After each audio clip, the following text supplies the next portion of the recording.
तो प्रधानमंत्री नरेंद्र मोदी ने ईंधन की बचत को लेकर लोगों से अपील की है।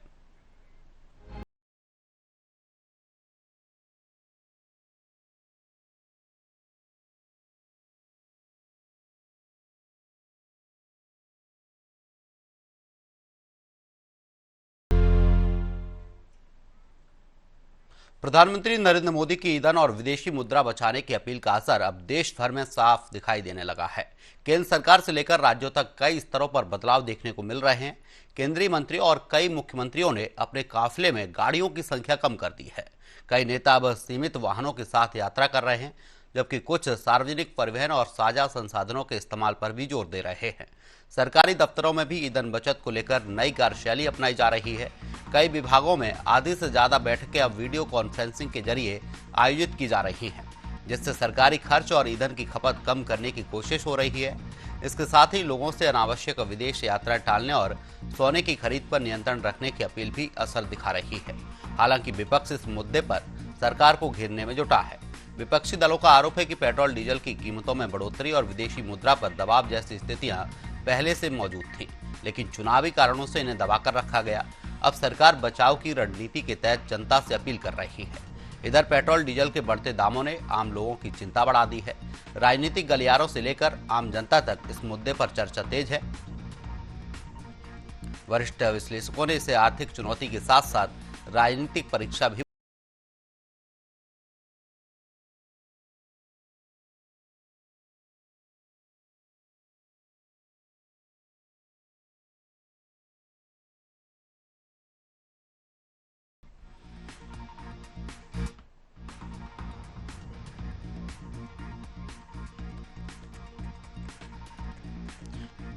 इस पर ज्यादा चर्चा के लिए हमारे साथ गौरव गोयल जी हैं, इन्वेस्टमेंट एडवाइजर हैं। आपका बहुत बहुत स्वागत है एशियन न्यूज में गौरव जी।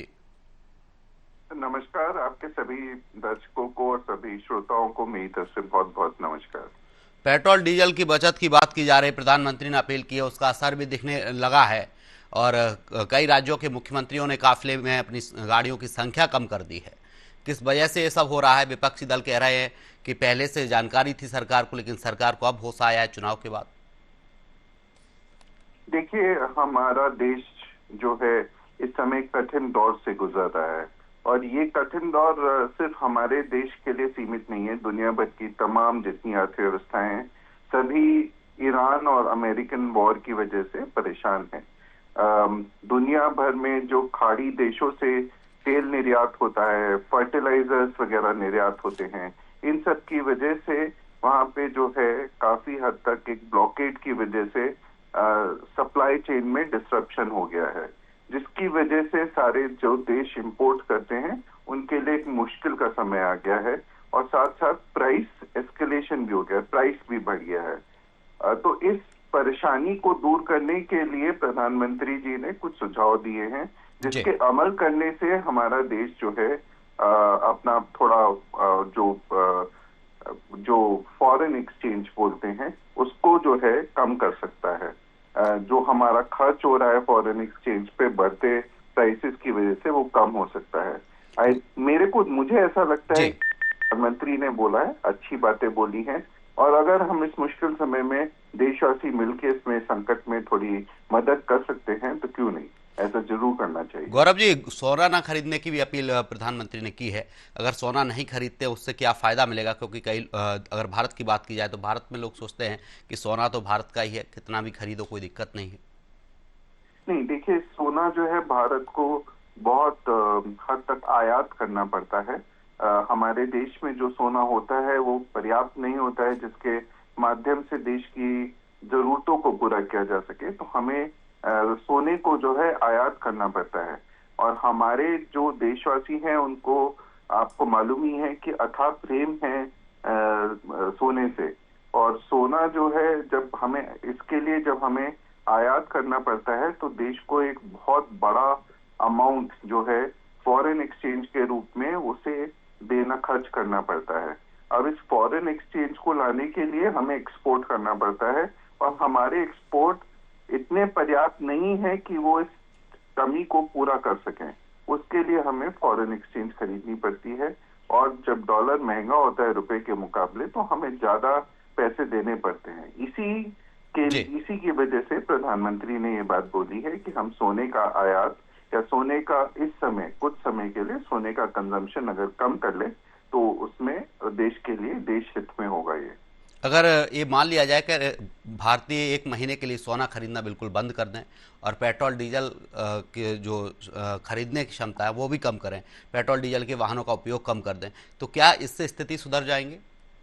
तो बिल्कुल कम करने की जरूरत नहीं है। जो भी चीज आवश्यकता है, अभी हम लोग, ऐसा नहीं है कि हम लोग घोर संकट में हो, हम लोग संकट के बादल मंडरा रहे हैं, पर अभी संकट इतना ज्यादा व्यापक नहीं हो गया है कि हम लोग इसे सहन नहीं कर सकते हैं।